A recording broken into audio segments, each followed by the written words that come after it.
Good evening from San Ignacio Town. With the 9 o'clock news, I am Patrick Jones. We've heard of counterfeiting money, but fake local potatoes? That's a first. And tonight there is a public health advisory about what is being described as the tainted potatoes. The local potatoes harvest just started last week, and the variety being produced by farmers in San Antonio, Cayo, and in the north is the red skin variety. But this week, the staff at a resort in San Ignacio Town went to the local market and found what looks like an ingenious attempt to pass off contraband potatoes as the local variety. The poor imitation was not taken lightly, and today the proprietor of the Maya Mountain Lodge, Bart Michler, blew the whistle, and it sparked a quick response from the Ministry of Agriculture. Well, my staff at the Maya Mountain Lodge bought these on Tuesday, and bought some similar to this actually, and brought them home. And the next morning, other staff members who are farmers from San Antonio said, "Hey, those are contraband. They are not even real. They've been painted," is the word they used. I think dyed is a better word. And I said, "That doesn't sound right." And they showed me how it comes off, and they were pretty upset because this is the first week of their crop, the red Belizean potatoes. And so, yeah, I got upset because we just spent 3 months studying how to get safe foods in Cayo District at our symposiums that we've been running at the Maya Mountain, and we were very sensitized to this, and this set us on edge. We got mad. Where in San Ignacio were those dyed potatoes bought? Well, we bought them at the market, and in many of the stalls there have them. And this afternoon I needed some more for photographing to bring up here, and I couldn't find them anywhere because Baja raided basically after a visit I made today to them. And so I found them in a small stall down the road from here, and so they're not very delicious looking, to be quite honest. Chief Agricultural Officer Roberto Harrison this evening confirmed that a countrywide effort is now underway to remove the tainted potatoes from the local market, and a simultaneous investigation is now underway to track down who is responsible for putting the public food supply at risk. Today that there was tainted potatoes being sold in San Ignacio, Baja then effected a quarantine point of contact there, and have in fact confiscated what appears to be tainted pink colorated potatoes. The potatoes are quite different in color from the locally produced variety, which is a red-skinned variety. The country or the producers are currently harvesting locally grown potatoes. So there's a distinct differentiation of the color of what is tainted pink and what is locally grown. We therefore are advising consumers not to purchase or to consume these tainted potatoes. It's only been a few hours since it came to the officials' knowledge that this is happening. Any indication as to where these dyed potatoes came from?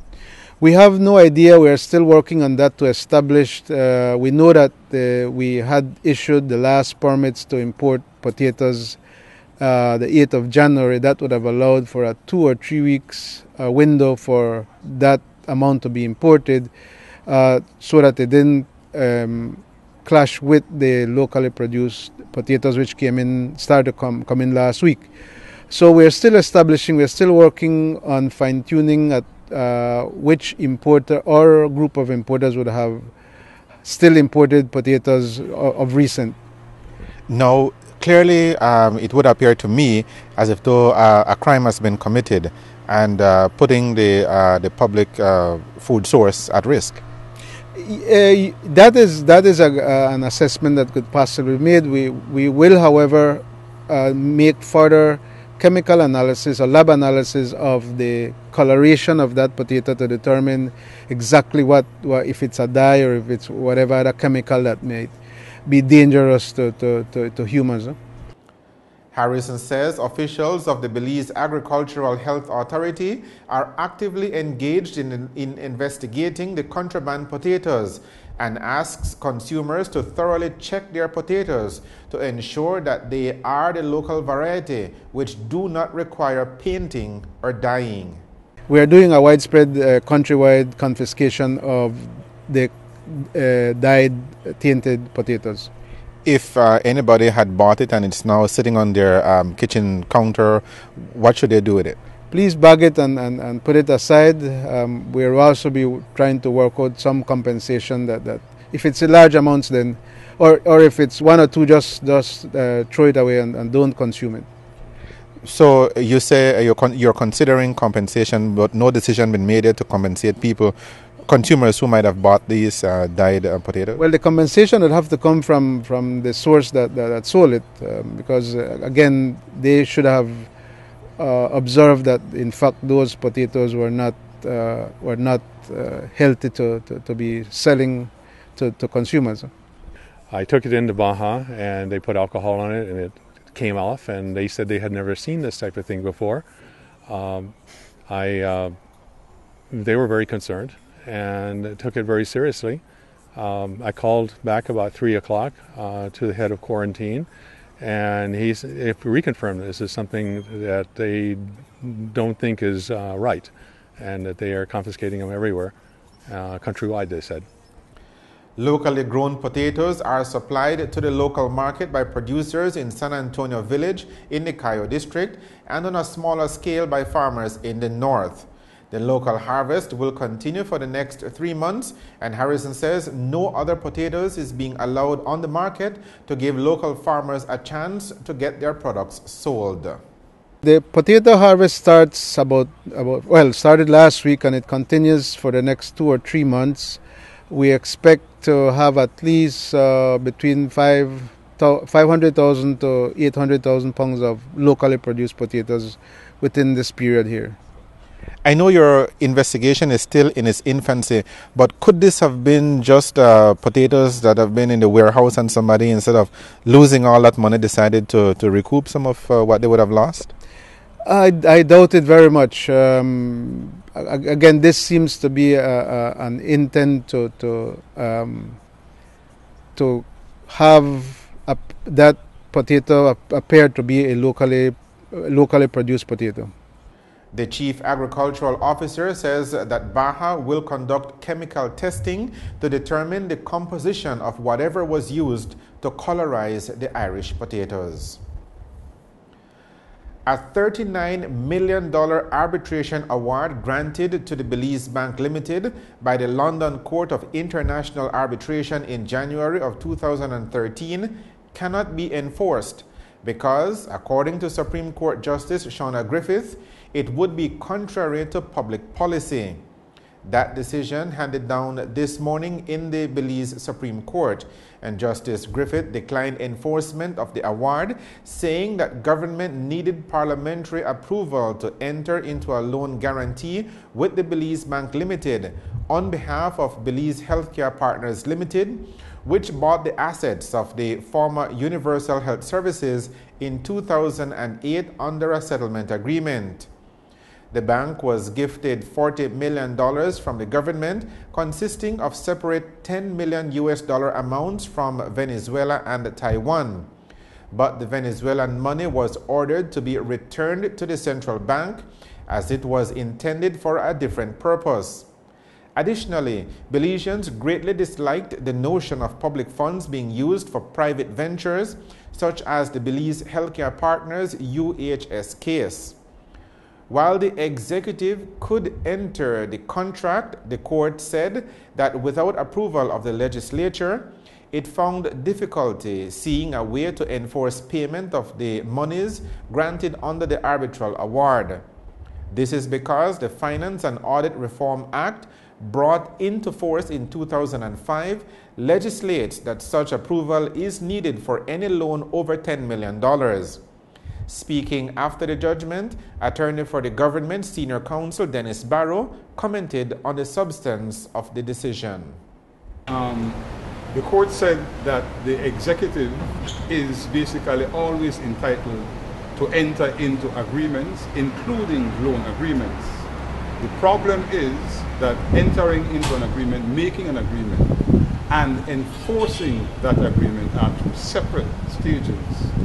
It is therefore why the Finance and Audit Reform Act 2005 makes provision that there should be a resolution of the National Assembly approving loans of a certain amount, because implicit in that is that if the National Assembly, which votes the payment of all monies, approves the making of the agreement, then it follows as a matter of course that the National Assembly must intend to approve the payment of the obligation which is incurred.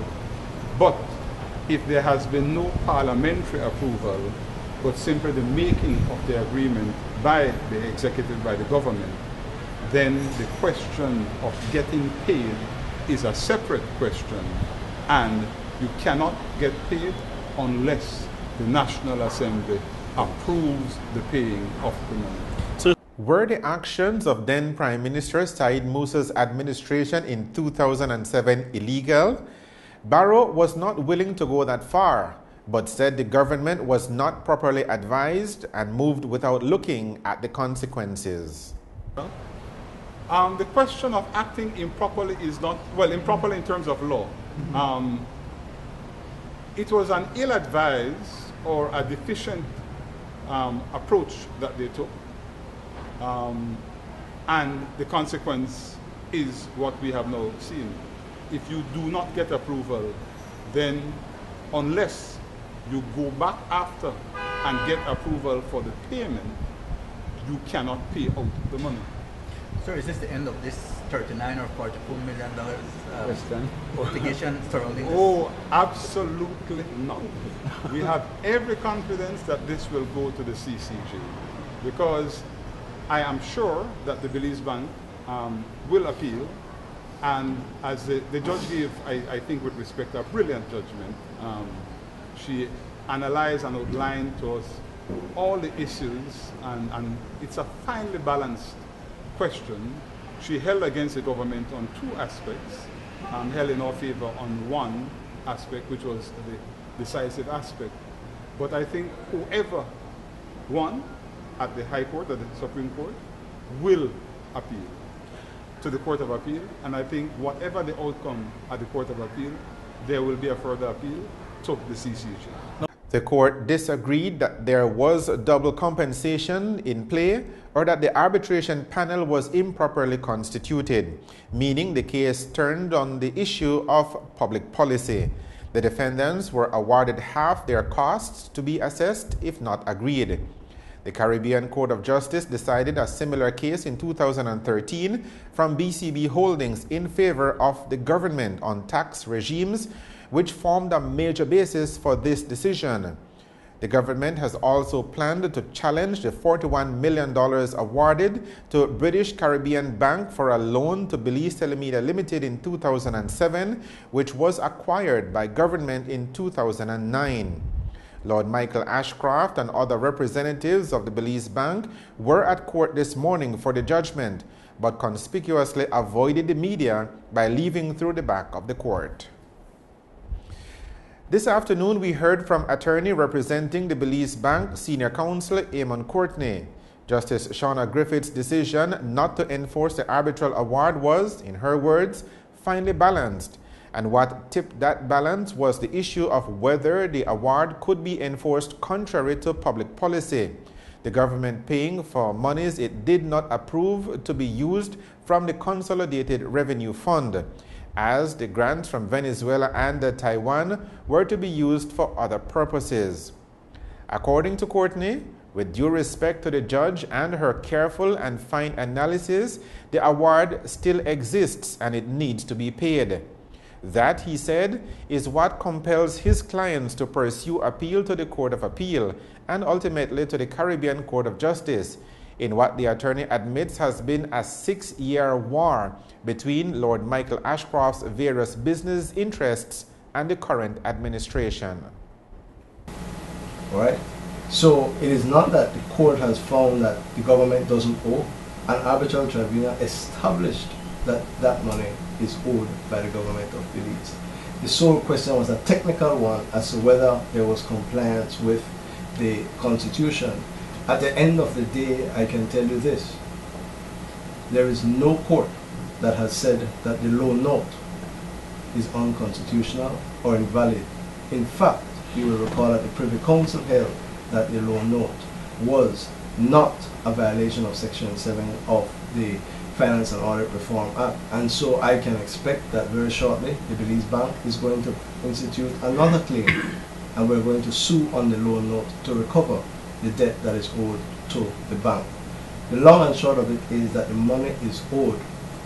Interest is accruing. The longer the government takes in resisting and fighting at every inch and place that it can, the more the interest accumulates, and ultimately the people of Belize will have to pay. Courtney noted that also at stake is the perception of investor confidence, that investors generally cannot trust an administration that goes back on its word, even if that administration is populated by different personnel from the original makers of the agreement. He told reporters that there is enough merit in this case to distinguish it from the BCB Holdings case, extensively cited by both parties and Justice Griffith in today's ruling, which will ultimately make it successful. The decision in BCB Holdings, in my view, is a very narrow issue. That is a case in which a regime, a tax regime, was agreed between the parties, and what the CCJ said is that you cannot agree a private tax regime for a particular group of companies. You will have heard Justice Griffith today say that that level of illegality was not present in this case, and it is our argument that it is not present in the other cases. So the BCB judgment was used by the judge as a basis on which she would analyze the underlying documents. We respect and understand that, but we think that when you look at the factual situations, they are so starkly different that ultimately we are going to prevail. As for Lord Ashcroft's presence in court today, Courtney noted that he was also at the CCJ hearing in person and opined that perhaps he wanted to see for himself how the cases were being decided as they come to a close. But he added that he does not know that for sure and has not asked Ashcroft his purpose for being in Belize. The news on the National Channel.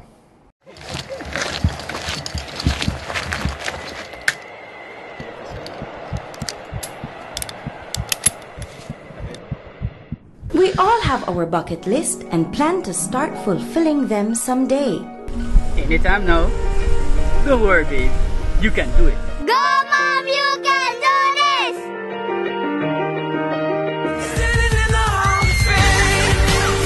Why not turn someday into today with an easy credit personal loan? Atlantic Bank can make it happen. We offer loans at competitive interest rates with low monthly payments for all your financing needs, because life should be easy. How was it, Mom? It was good. Atlantic Bank, building the future together.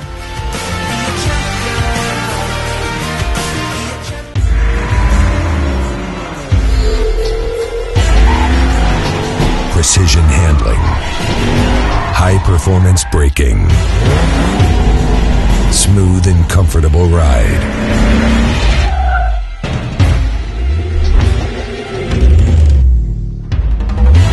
Tame the road. Hankook tires.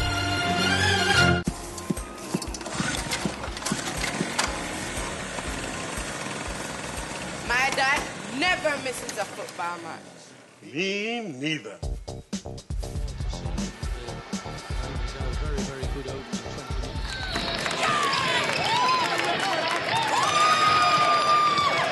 Are you enjoying this game or what? I'm loving every minute of it.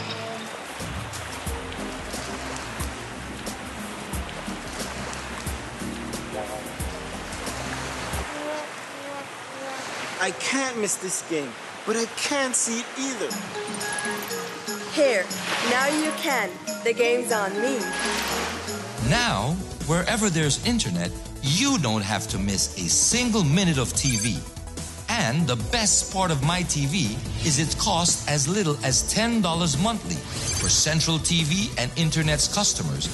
With 25 channels at your fingertips, you'll always be tuned in. MyTV is available only at Central TV and Internet. Log on and discover a new world of mobile TV. Hey, do you happen to have a beer?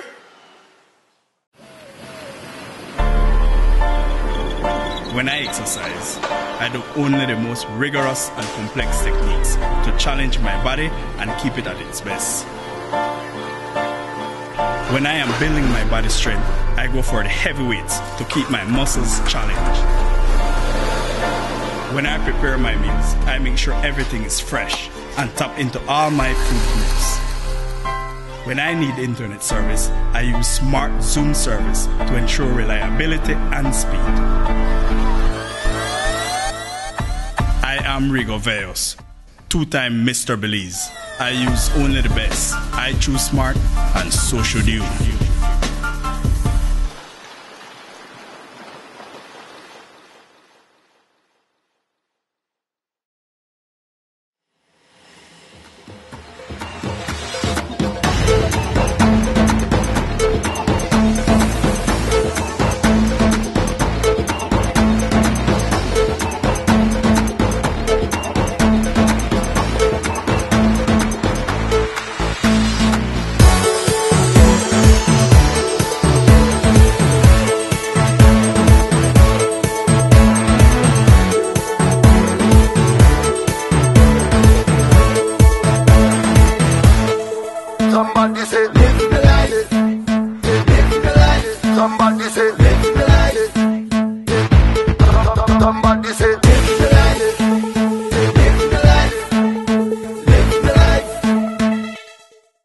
The Belmopan branch of the Belize National Teachers Union met today in the nation's capital. With a report, here is Gwen Nunez Gonzalez.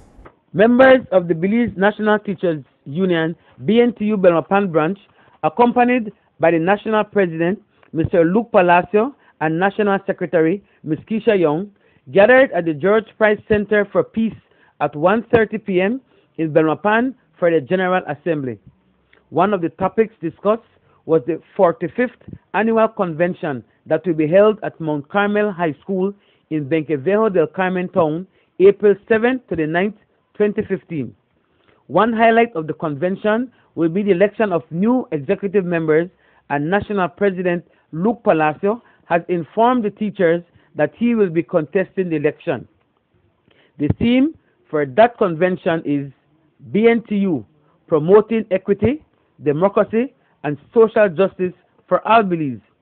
Other topics discussed were the increase of monthly dues from $20 and $18 to $25 across the board, public sector workers' trust, fundraising, and loan entitlement. Branch President Principal Frances Aveya encouraged the members to support the union and play an active role in its advancement. She challenged them to understand what unionism is all about and reminded members that unity is the key to the advancement and empowerment of the union. President Luke Palacio addressed the gathering and reminded them about their entitlement as teachers with full license versus teachers with provisional license. There may be a number of us as teachers who already have either a full license or the qualifications that warrants a full license. Make sure that we get that done. And if you already have a full license, we want to encourage you to ask through your principal and your managements that you be appointed. A number of us would have gotten letters saying that you have been appointed to teach a particular subject in a given school, if it's at the secondary level, or even at the primary school level, but it does not mean that you are appointed. And there are implications for teachers who are appointed in the rules. One of the rules that we at BNTU are definitely challenging when it comes to the matter of appointment, and I've raised that before, is when it comes to our extended sick leave. If you are not an appointed teacher, then you are not qualified under the present rules. The meeting concluded by the faithful members joining their voices to the union song Solidarity Forever. For BMG News, I'm Gwen Nunes Gonzalez reporting from the Garden City of Belmopan. Still on the issue of education, representatives of various universities in the United States today converged on the campus of the Corozal Junior College for the annual meeting of the Consortium for Belize Educational Cooperation. Over the years, many Belizeans have benefited from education exchanges between Belize and the USA, something which is not lost on Minister of Education Patrick Faber. COBEC provides many opportunities at the tertiary level for them to study in these various different universities. And over the years, we've seen where it has grown. I think we're close to 40 partners now, most of which are from the United States, but I think we may have a few from Canada. It is a very, very important consortium because it not only gives us opportunities in terms of studying abroad, but it also helps to strengthen the capacity of our education system here in Belize. There are many exchanges that go on between schools, the junior colleges here, and COBEC partners in the United States. We see faculty exchanges, we see workshops being done by professors with our educators here. And so a conference like this gives an opportunity for the partners from abroad to come to Belize to witness what's going on for themselves in our institutions. And then, of course, the reverse happens in the summer. But it also gives the partners, these various different tertiary level institutions, an opportunity for bonding, an opportunity to explore greater collaboration among themselves. According to reports, over 2,000 representatives of the various U.S. universities attended today's COBEC conference.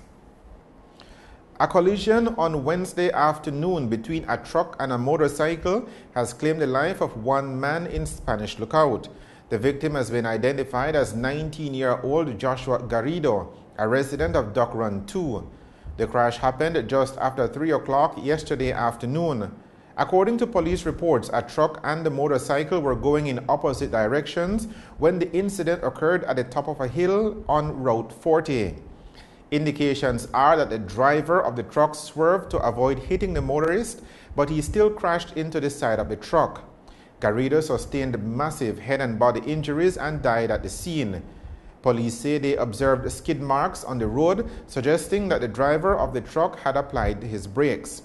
During the collision, the truck flipped onto the driver's side. The driver of the truck complained of pain to his body, and he was taken to the Western Regional Hospital for medical treatment. The driver of the truck has been served with a notice of intended prosecution. The Yakshe Conservation Trust, a Punta Gorda-based non-governmental organization, was hit by burglars last weekend.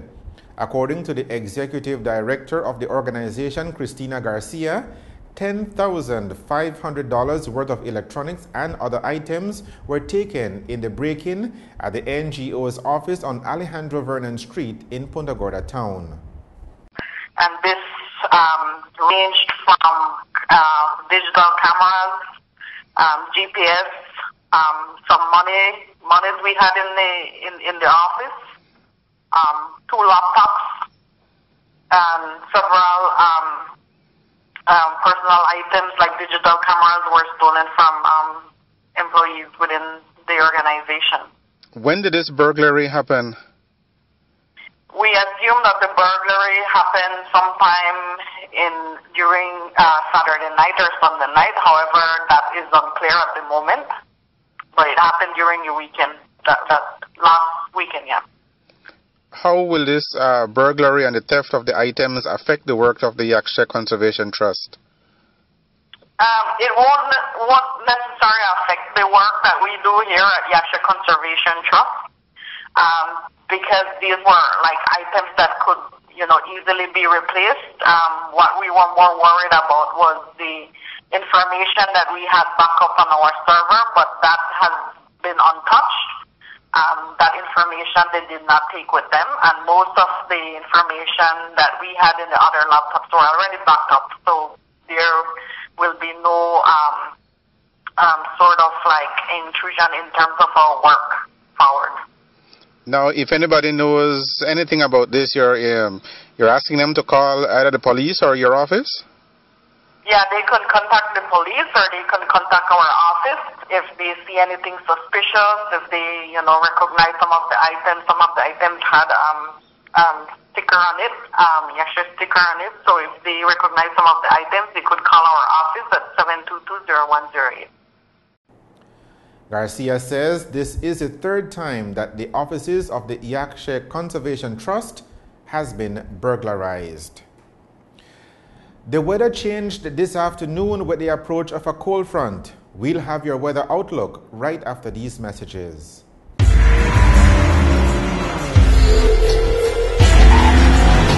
Precision handling. High performance braking. Smooth and comfortable ride.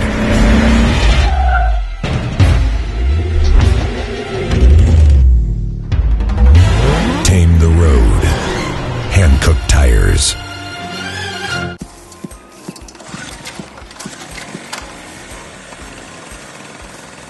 My dad never misses a football match.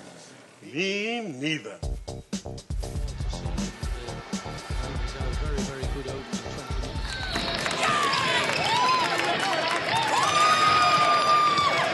Are you enjoying this game or what? I'm loving every minute of it.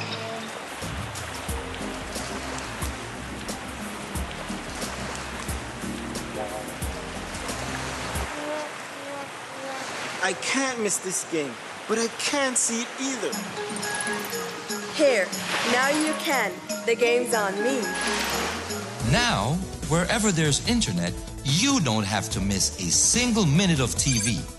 And the best part of MyTV is its cost as little as $10 monthly for Central TV and Internet's customers. With 25 channels at your fingertips, you'll always be tuned in.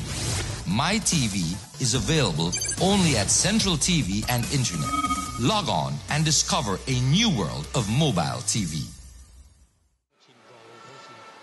Hey, do you happen to have a beer?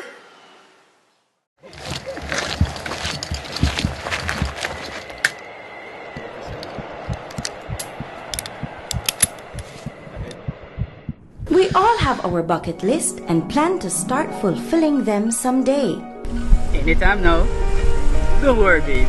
You can do it. Go, Mom! You can do this!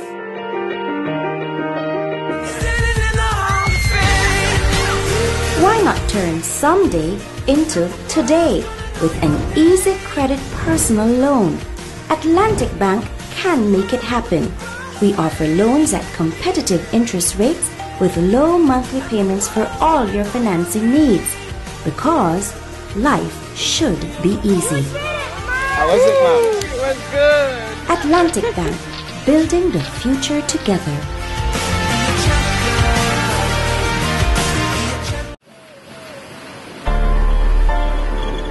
When I exercise, I do only the most rigorous and complex techniques to challenge my body and keep it at its best. When I am building my body strength, I go for the heavy weights to keep my muscles challenged. When I prepare my meals, I make sure everything is fresh and tap into all my food groups. When I need internet service, I use Smart Zoom service to ensure reliability and speed.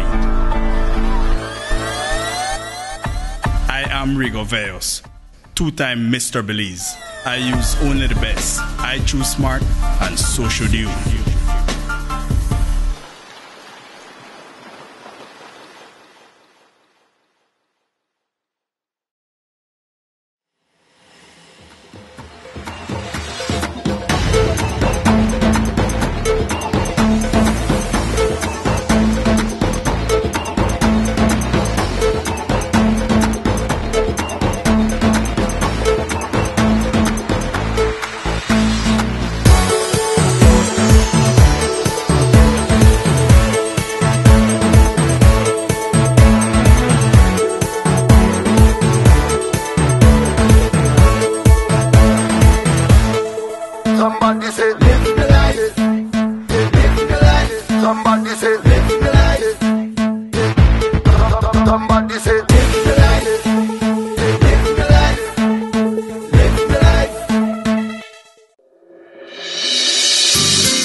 end the news, a reminder of the main points again.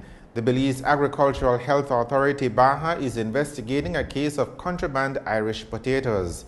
The Supreme Court today declined to enforce an arbitration award from the London Court of International Arbitration. And the Belmopan branch of the Belize National Teachers Union met today in the nation's capital. With the headlines, we end this edition of the 9 o'clock news. Our news lines remain open at all times, and you can visit our website for continuing coverage of the latest news from across the country. Thank you for joining us. I am Patrick Jones. Have a good night.